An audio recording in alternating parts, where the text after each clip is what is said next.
Hello friends, एक बार फिर से आप सभी का बहुत बहुत स्वागत है। तो फ्रेंड्स, पिछली क्लास में हमने स्टार्ट किया था यूनिट नंबर 2 एडिटर्स। और ये वेब डिज़ाइनिंग की सबसे इजी यूनिट है। इसमें जो खास तौर पे जो टॉपिक्स दिए गए हैं, अगर हम इस पूरी यूनिट की समरी की बात करें तो इसमें दिया गया है एडिटर्स क्या होते हैं, एडिटर्स को आप कैसे डाउनलोड कर सकते हैं, एडिटर को आप कैसे इंस्टॉल करेंगे और एडिटर का आप कैसे इस्तेमाल कर सकते हैं। बस बेसिक कुछ 3-4 टॉपिक इस पूरी यूनिट में दिए गए हैं। सबसे छोटी यूनिट है पूरे सिलेबस की और प्लस सबसे ईजीएस्ट यूनिट है। तो इसका सबसे पहला टॉपिक था डाउनलोडिंग फ्री एडिटर्स, बट पिछली क्लास में हमने इसको डिस्कस नहीं किया था। आज हम डिस्कस करने वाले हैं जो एडिटर्स होते हैं उसे आप कैसे डाउनलोड कर सकते हैं, कैसे इंस्टॉल करेंगे, प्लस अगर आप उस पर कोडिंग करना चाहते हैं तो कैसे आप कोडिंग कर सकते हैं। तो ये सारी चीज़ें आज की इस क्लास में हम डिस्कस करेंगे। पिछले क्लास में हमने आपको बताया था एडिटर्स क्या होते हैं, प्लस कौन कौन से फीचर्स होने चाहिए। अगर आप किसी एक एडिटर को सेलेक्ट करते हैं तो कौन कौन से फीचर्स उसके अंदर होने चाहिए, कौन कौन से एडिटर्स अवेलेबल हैं जिनका आप इस्तेमाल कर सकते हैं। और उनमें हमने डिस्कस किया था जो कि आपके सिलेबस में दिया गया है, जैसे कि नोटपैड प्लस प्लस क्या है इस बारे में हमने बताया था पिछली क्लास में, और सबलाइन टेक्स्ट एडिटर इसके बारे में हमने पिछली क्लास में डिस्कस किया था। तो आप सभी प्रीवियस क्लासेस के वीडियोस भी देखते रहिए। इस पूरे सिलेबस को हम टू द पॉइंट, जितने भी टॉपिक्स आपके सिलेबस में दिए गए एक एक टॉपिक को हम डिटेल में डिस्कस करते रहेंगे इसी तरह से आगे की आने वाली क्लासेस में। और आज का टॉपिक है making use of editor. Editor को हम किस तरह से इस्तेमाल कर सकते हैं। उससे पहले हम देखेंगे आप एडिटर को कैसे डाउनलोड करेंगे। कोड एडिटर की बात करें तो आप अपने विंडोज ऑपरेटिंग सिस्टम में इंस्टॉल नोटपैड को भी इस्तेमाल कर सकते हैं वेब पेज को क्रिएट करने के लिए, एचटीएमएल प्रोग्रामिंग करने के लिए। बट यहाँ पे कुछ एडिशनल हम एडिटर को डाउनलोड करके इस्तेमाल करते हैं क्योंकि वहाँ पे एडिशनल फीचर्स मिल जाते हैं। आपको प्रोग्रामिंग करने में काफ़ी हेल्प मिल जाती है। बहुत सारे अलग अलग फीचर्स होते हैं जिनकी वजह से हमें प्रोग्रामिंग करना बहुत आसान हो जाता है। हालांकि आप चाहें तो नोटपैड का भी इस्तेमाल करके एचटीएमएल की कोडिंग कर सकते हैं। तो आने वाली क्लासेस में प्रैक्टिकल के साथ हम ये सारी चीज़ें डिस्कस करते रहेंगे। आज हम एक छोटा सा वेब पेज भी क्रिएट करके आपको बताएंगे। तो एडिटर की आप एक और छोटी सी डेफिनेशन देख लीजिए। क्या होता है एक टेक्स्ट एडिटर। जो एडिटर होते हैं जिनको हम कोड एडिटर के नाम से जानते हैं उनको हम टेक्स्ट एडिटर भी कहते हैं। एक प्रकार का प्रोग्राम है जिसका उपयोग प्लेन टेक्स्ट फाइलों को संपादित मीन्स एडिट करने के लिए किया जाता है। हम इसमें अपने प्रोग्राम्स लिख सकते हैं, उसे एडिट कर सकते हैं और ये प्लेन टेक्स्ट में होता है। जब हम कोई HTML, CSS या जावास्क्रिप्ट की प्रोग्रामिंग करेंगे तो एक तरह से प्लेन कोड्स होते हैं या प्लेन टेक्स्ट होते हैं जिनको हम यहाँ पे लिखते हैं और इनको हम एडिट कर सकते हैं, सेव कर सकते हैं, ये सारी चीज़ें कर सकते हैं। और अगर आप कोई एडवांस एडिटर का इस्तेमाल कर रहे हैं तो उसके साथ में इंटरप्रेटर और कंपाइलर इनबिल्ट रहता है, तो डायरेक्ट आप वहाँ से प्रोग्राम्स को रन भी कर सकते हैं। और इन कोड एडिटर्स को आप अलग अलग प्रोग्रामिंग भाषाओं में कोड करने के लिए, लिखने के लिए कर सकते हैं। जैसे आप HTML के कोड्स लिख सकते हैं, CSS लिख सकते हैं मीन्स कैस्केडिंग स्टाइल शीट्स, या फिर आप जावास्क्रिप्ट की प्रोग्रामिंग कर सकते हैं, PHP, रूबी, पाइथन, इन सभी की प्रोग्रामिंग आप कोड एडिटर्स का इस्तेमाल करके कर सकते हैं। ओके, तो अब हम बात करेंगे नोटपैड प्लस प्लस को आप कैसे इंस्टॉल कर सकते हैं। उससे पहले हम जानेंगे नोटपैड प्लस प्लस कहाँ से डाउनलोड कर सकते हैं। नोटपैड प्लस प्लस क्या है पिछली क्लास में हमने डिटेल में बताया था। तो अगर आप नोटपैड प्लस प्लस इंस्टॉल करना चाहते हैं तो सबसे पहले इसकी फाइल को हमें डाउनलोड करना होगा। कैसे डाउनलोड करेंगे ये सारी चीज़ें हम स्टेप बाय स्टेप बताने वाले हैं। और इस ई बुक के अंदर हमने स्नैपशॉट के साथ में पूरा स्टेप लिख दिया है। अगर आप इस ई बुक के साथ में इस ई बुक को फॉलो करते हुए अगर आप इंस्टॉल करना चाहते हैं तो सारे स्टेप आपको इसके अंदर मिल जाएंगे। कैसे आप नोटपैड प्लस प्लस को डाउनलोड करेंगे और कैसे इंस्टॉल करना होता है, कौन कौन से स्टेप्स होते हैं, स्टेप वाइज हमने एक एक स्नैपशॉट के साथ में डिटेल डिस्क्रिप्शन दे दिया है। ओके, तो आइए देख लेते हैं सबसे पहले हम नोटपैड कैसे डाउनलोड करेंगे। तो नोटपैड डाउनलोड करने के लिए आपको वेब ब्राउजर पे जाना है, सर्च बार पे यहाँ पे लिखना है नोटपैड। नोटपैड प्लस प्लस लिखने के बाद आप यहाँ पे इंटर की हिट कर दीजिए और आपको यहाँ पे एक ऑफिशियल वेबसाइट मिल जाएगी notepad+-plus.org। आप देख पा रहे होंगे सबसे पहला लिंक आ रहा है, यहाँ पे डाउनलोड्स लिखा हुआ है, क्लिक करेंगे। अब नोटपैड के जितने भी वर्जन्स अवेलेबल हैं आप देख सकते हैं, यहाँ पे ढेर सारे वर्जन्स हैं, आप इनमें से कोई भी वर्जन इस्तेमाल कर सकते हैं। बट जब भी आप इसे डाउनलोड करते हैं आपको लेटेस्ट वर्जन फॉलो करना चाहिए क्योंकि लेटेस्ट वर्जन में कुछ एडिशनल फीचर्स होते हैं और प्लस प्रीवियस वर्जन के अंदर अगर कोई कमी होती है तो उसे लेटेस्ट वर्जन में दूर कर दिया जाता है। इस वजह से हमेशा आपको लेटेस्ट वर्जन ही डाउनलोड करना चाहिए। तो हम यहाँ पे लेटेस्ट वर्जन डाउनलोड कर रहे हैं नोटपैड प्लस प्लस 7.9.5।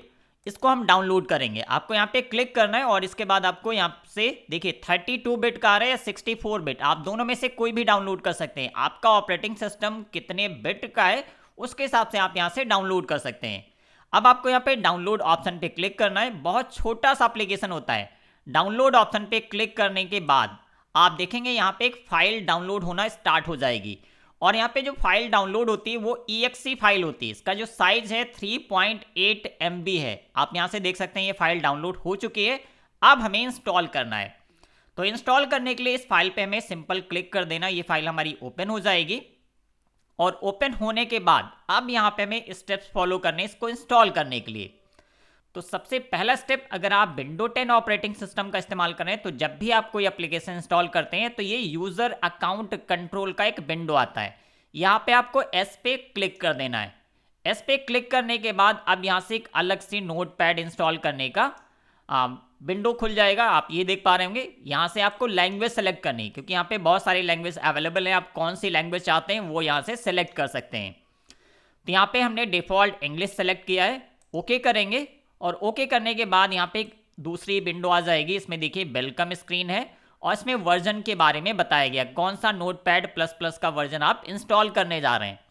आपको यहाँ से नेक्स्ट ऑप्शन पे क्लिक करना है और नेक्स्ट ऑप्शन पे क्लिक करने के बाद इसका जो GPL होता है, जनरल पब्लिक लाइसेंस, उसे आपको एग्री करना होगा, एक्सेप्ट करना होगा।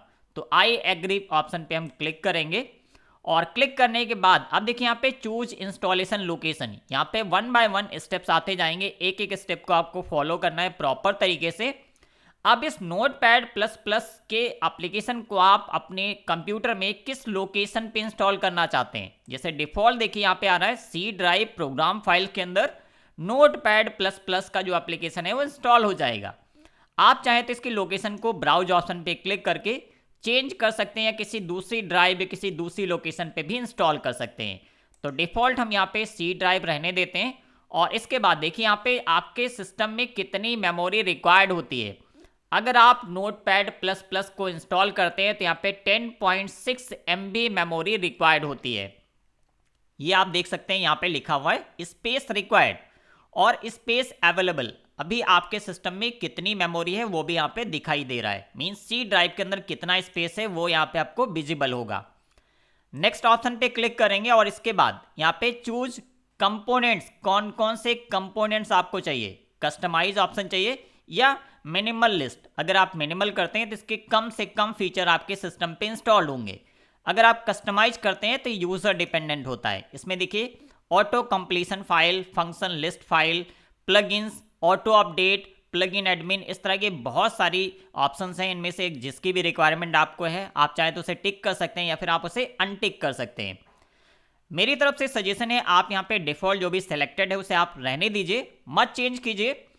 नेक्स्ट ऑप्शन पे हमें क्लिक करना है और नेक्स्ट ऑप्शन पे क्लिक करने के बाद देखिए यहाँ पे क्रिएट डेस्कटॉप शॉर्टकट। अगर आप अपने डेस्कटॉप पे नोटपैड प्लस प्लस का एक आइकन चाहते हैं, शॉर्टकट चाहते हैं, तो आप यहाँ पे क्लिक कर दीजिए। जब ये फिनिश हो जाएगा तो ऑटोमेटिक एक शॉर्टकट हमारे डेस्कटॉप पे आ जाएगा। इसके बाद आपको यहाँ पे इंस्टॉल ऑप्शन पे क्लिक करना है, थोड़ा सा वेट करना है और इसके बाद ये ऑटोमेटिक पूरा एप्लीकेशन इंस्टॉल हो जाएगा। तो यहाँ पे जी हाँ इंस्टॉल हो चुका है। अब देखिए रन, अगर आप इमीडिएट रन करना चाहते हैं तो रन पे क्लिक रहने दीजिए, अदरवाइज को आप अनटिक कर सकते हैं। फिनिश करेंगे, फिनिश करते देखिए हमारे डेस्कटॉप पे इसका जो आइकन है वो आ चुका है। यहाँ पे नोटपैड प्लस प्लस आप देख पा रहे होंगे, ऑलरेडी मैंने रन पे क्लिक कर दिया था तो रन हो गया। ये आइकन है हमारा नोटपैड प्लस प्लस का। जैसे हमारे ऑपरेटिंग सिस्टम के अंदर डिफॉल्ट होता है नोटपैड, उसी तरह से ये भी एक एप्लीकेशन है, एडिटर है, टेक्स्ट एडिटर है या फिर आप इसे कोड एडिटर भी कह सकते हैं। तो इसको डबल क्लिक ओपन करेंगे। डबल क्लिक करके ओपन करने के बाद देखिए यहाँ से पहले से ही कुछ डिफॉल्ट पेज आ रहा है, इसको हम यहाँ से क्लोज कर देंगे। क्लोज करने के बाद आपको नई फाइल बनानी है तो आप फाइल मेन्यू पे जाएंगे और यहाँ से न्यू पे क्लिक कर देंगे। शॉर्टकट की भी आप इस्तेमाल कर सकते हैं Ctrl+N। तो ये फाइल हमारी बन चुकी है। अब इस फाइल के अंदर आप कोड लिख सकते हैं। कोड लिखने के साथ साथ आपको यहाँ पे उस फाइल को सेव भी करना होगा। तो यहाँ पे बहुत सारे ऑप्शंस हैं, कई सारे मेन्यूज हैं, जैसे file, edit, search, view, encoding या फिर language setting, tools, micro, run, plugins, Windows. तो यहाँ पे रन का भी एक ऑप्शन आता है, जब आप कोई फाइल बना लेंगे तो उसे आप यहाँ से रन भी कर सकते हैं। तो ये मेन्यू ऑप्शंस हो गया और इसके जस्ट नीचे टूल बार्स रहते हैं। इसमें आपको क्विक एक्सेस टूल बार मिल जाएंगे कई सारे, जैसे यहाँ पे स्टार्ट रिकॉर्डिंग कर सकते हैं। अगर आप माइक्रो स्टार्ट कर रहे हैं, माइक्रो ऑप्शन रहता है। माइक्रो जैसे कि हमारे MS ऑफिस में काम करता है, सेम उसी तरह का फीचर इसके अंदर भी रहता है। ओके, तो यहाँ पे हम छोटा सा एक कोड लिख के आपको बताएंगे किस तरह से आप इसमें प्रोग्रामिंग कर सकते हैं।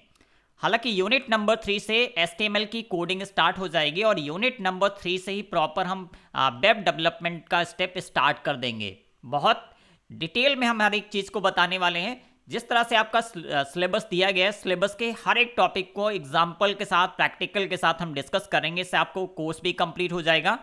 इसके साथ साथ आप ये भी सीख पाएंगे कि वेबसाइट को कैसे डेवलप करते हैं। तो अगर आपके पास एक लैपटॉप या डेस्कटॉप है तो प्लीज़ आप Notepad++ को आज ही इंस्टॉल कर लीजिए, ताकि जब नेक्स्ट क्लास हमारी होगी तो उसमें हम स्टार्ट करेंगे यूनिट नंबर 3, क्योंकि आज हमारा यूनिट नंबर 2 कंप्लीट हो जाएगा। और यूनिट नंबर 3 में आपको प्रॉपर तरीके से हम HTML की कोडिंग बताना स्टार्ट कर देंगे और वेब पेज क्रिएट करना स्टार्ट करेंगे।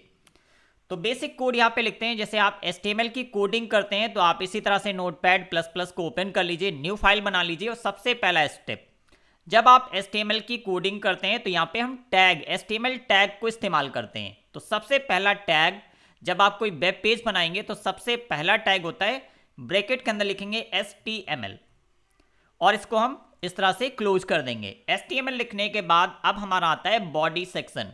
ये हर एक पेज के लिए कॉमन होता है। अभी हम रन करके भी आपको दिखाएंगे, एक छोटा सा सिंपल बेसिक वेब पेज भी डिजाइन करेंगे। इसके बाद अगला टैग होता है बॉडी, तो यहाँ पे लिखेंगे बॉडी और बॉडी टैग को ओपन कर लेंगे। HTML में जितने भी टैग ओपन होते हैं उतने ही टैग क्लोज भी करने होंगे। तो अभी हमने HTML और बॉडी 2 टैग ओपन किए, तो आगे हम लास्ट में इन दोनों टैग को इसी ऑर्डर में क्लोज भी करेंगे। अगले स्टेप में हम यहाँ पे एक हेडिंग ले लेते हैं। तो HTML में हेडिंग के लिए आपको कई सारे ऑप्शंस मिलते हैं, जैसे हेडिंग 1, हेडिंग 2, हेडिंग 3। तो यहाँ पे हम हेडिंग 1 का इस्तेमाल करने वाले हैं और हेडिंग 1 का जो फॉन्ट साइज होता है वो आपको सबसे बड़ा दिखाई पड़ेगा।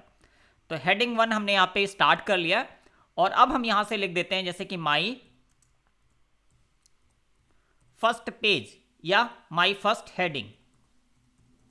तो ये मैंने अपना हेडिंग का टेक्स्ट लिखा। जब वेब पेज हमारा डिस्प्ले होगा, जब हम इसे रन करेंगे तो ये हेडिंग लिखी हुई आएगी। अब हेडिंग 1 हमारा कंप्लीट हो गया, तो हम क्या करेंगे, हेडिंग 1 को पहले क्लोज कर देंगे।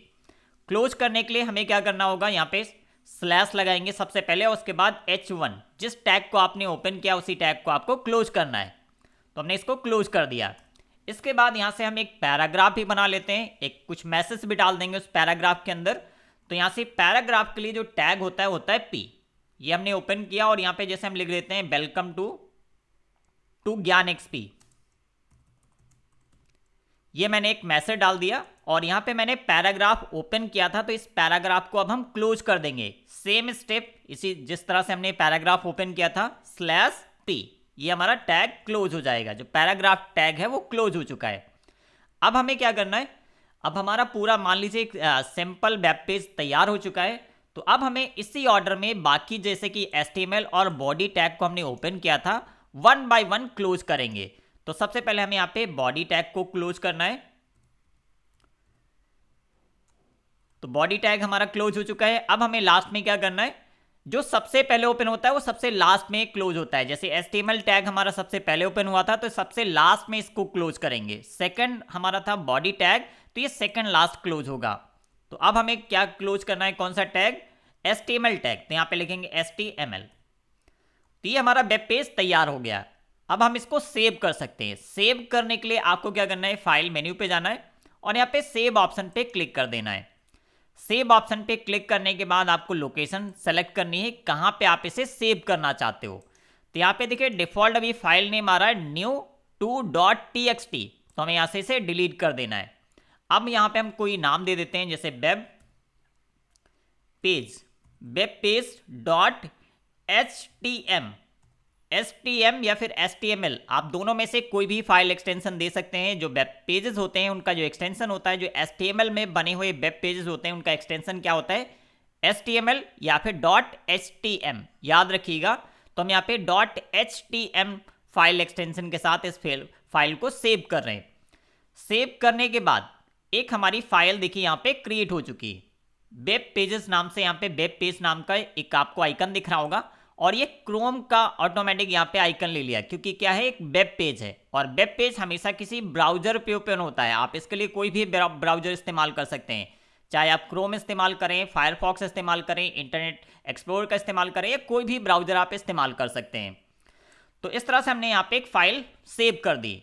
अब इसको हमें रन करना है, तो हम चाहें तो डायरेक्ट हम इस पेज पे क्लिक करके ओपन कर सकते हैं, या फिर यहाँ पे भी एक रन का ऑप्शन रहता है। देखिए यहाँ पे जो हमने वेब पेज क्रिएट किया, आप देख पा रहे होंगे यहाँ पे क्या लिखा है, माई फर्स्ट हेडिंग, जो हमने हेडिंग दी थी, और पैराग्राफ के अंदर हमने लिखा था वेलकम टू ज्ञान एक्सपी।